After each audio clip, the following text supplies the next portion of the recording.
Cette vidéo explique comment mesurer la qualité d'isolement des transformateurs de puissance et des traversées grâce aux mesures de capacité de facteurs de puissance ou facteurs de dissipation. Les causes possibles de dégradation du niveau d'isolement sont également décrites.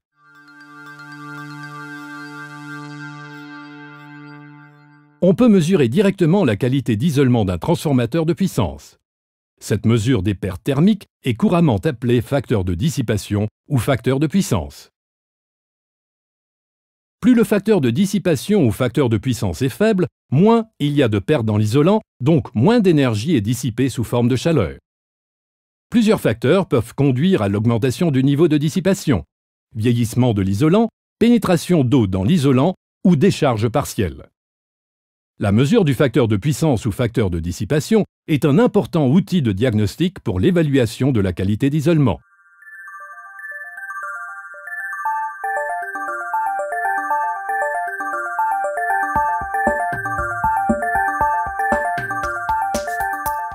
À une fréquence donnée, par exemple 50 ou 60 Hz, le comportement de l'isolant peut être représenté par un circuit équivalent constitué d'un condensateur idéal avec une résistance en parallèle. Un condensateur idéal n'a pas de perte et le déphasage entre la tension et le courant est de 90 degrés. Dans un système réel, ce déphasage est de 90 degrés moins l'angle delta, résultat des pertes correspondantes à la résistance du circuit équivalent. Le facteur de dissipation est défini comme étant la tangente de cet angle delta. C'est pourquoi on l'appelle aussi tangente delta. Autrement dit, le facteur de dissipation est le rapport du courant traversant la résistance au courant traversant le condensateur idéal.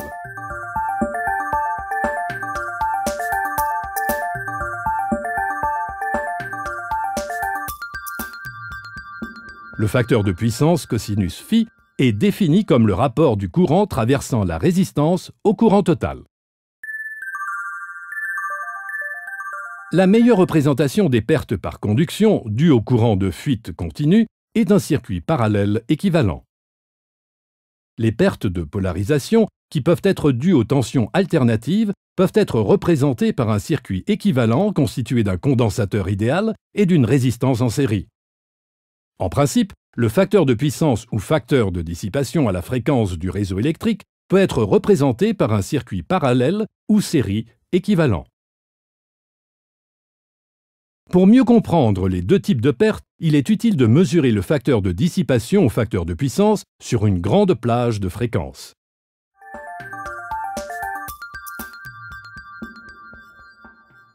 Un bon isolement se traduit par un angle delta très faible. 10 puissance moins 5 est une valeur courante de facteur de dissipation. Cela correspond à l'angle sous lequel on verrait une montre à une distance de 2,5 km.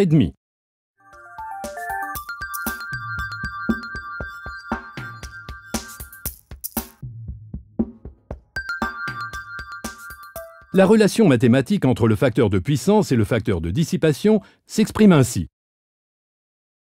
Ces valeurs étant très faibles, la différence entre la tangente delta du facteur de dissipation et le cosinus phi du facteur de puissance est négligeable. C'est pour cela que les termes facteur de puissance et facteur de dissipation sont employés indifféremment dans cette vidéo et qu'une seule courbe est utilisée pour représenter les deux facteurs.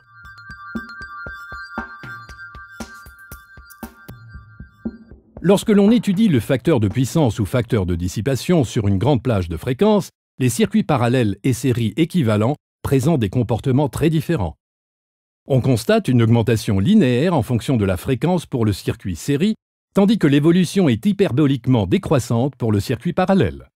La courbe jaune représente la superposition des deux effets. L'isolement d'un transformateur est assuré par l'huile, les entretoises et les barrières. Dans le circuit équivalent, ces éléments sont représentés en jaune, rouge et bleu respectivement. Le circuit équivalent de l'isolement réel est plutôt complexe. Le facteur de dissipation ou facteur de puissance dépend fortement de la teneur en eau de l'huile et de la cellulose du papier.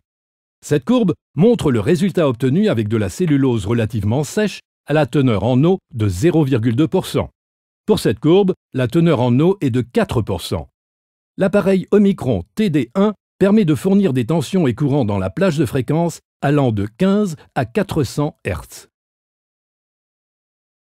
Les pertes totales dans le diélectrique sont constituées de celles résultant du déplacement des électrons et des ions et de celles dues aux effets de polarisation. Les pertes dépendent du vieillissement de la teneur en eau, de la proportion de particules conductrices dans l'isolant et des décharges partielles.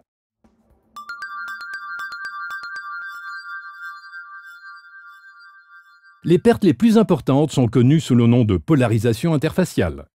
Cet effet peut provenir des surfaces telles que l'interface entre l'huile du transformateur et l'isolant solide, les joints de grains et les joints entre phases. Pour les traversées, l'augmentation du facteur de dissipation indique le vieillissement et la décomposition de l'isolant ou la pénétration d'eau.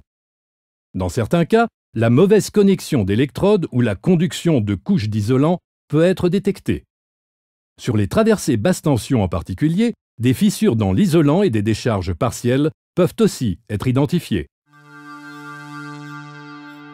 Pour les transformateurs, le facteur de puissance ou facteur de dissipation met en évidence le vieillissement, la teneur en eau dans l'huile et le papier, ainsi que la contamination par des particules conductrices. Outre le facteur de dissipation ou facteur de puissance, les valeurs de capacité sont également nécessaires au bon diagnostic des autres problèmes. Les valeurs de capacité des traversées indiquent si des claquages partiels se sont produits entre les couches d'isolant. Pour les traversées à papier enduit de résine, des fissures dans lesquelles de l'huile s'est infiltrée peuvent également modifier la valeur de capacité. Une augmentation de capacité de plus de 10% est normalement considérée comme dangereuse car c'est le signe d'une distance d'isolement devenue insuffisante. Pour les enroulements de transformateurs, des changements de capacité entre les enroulements indiquent une variation de distance de fuite. Cela peut être dû à des déformations provoquées par les forces résultant de forts courants de court-circuit.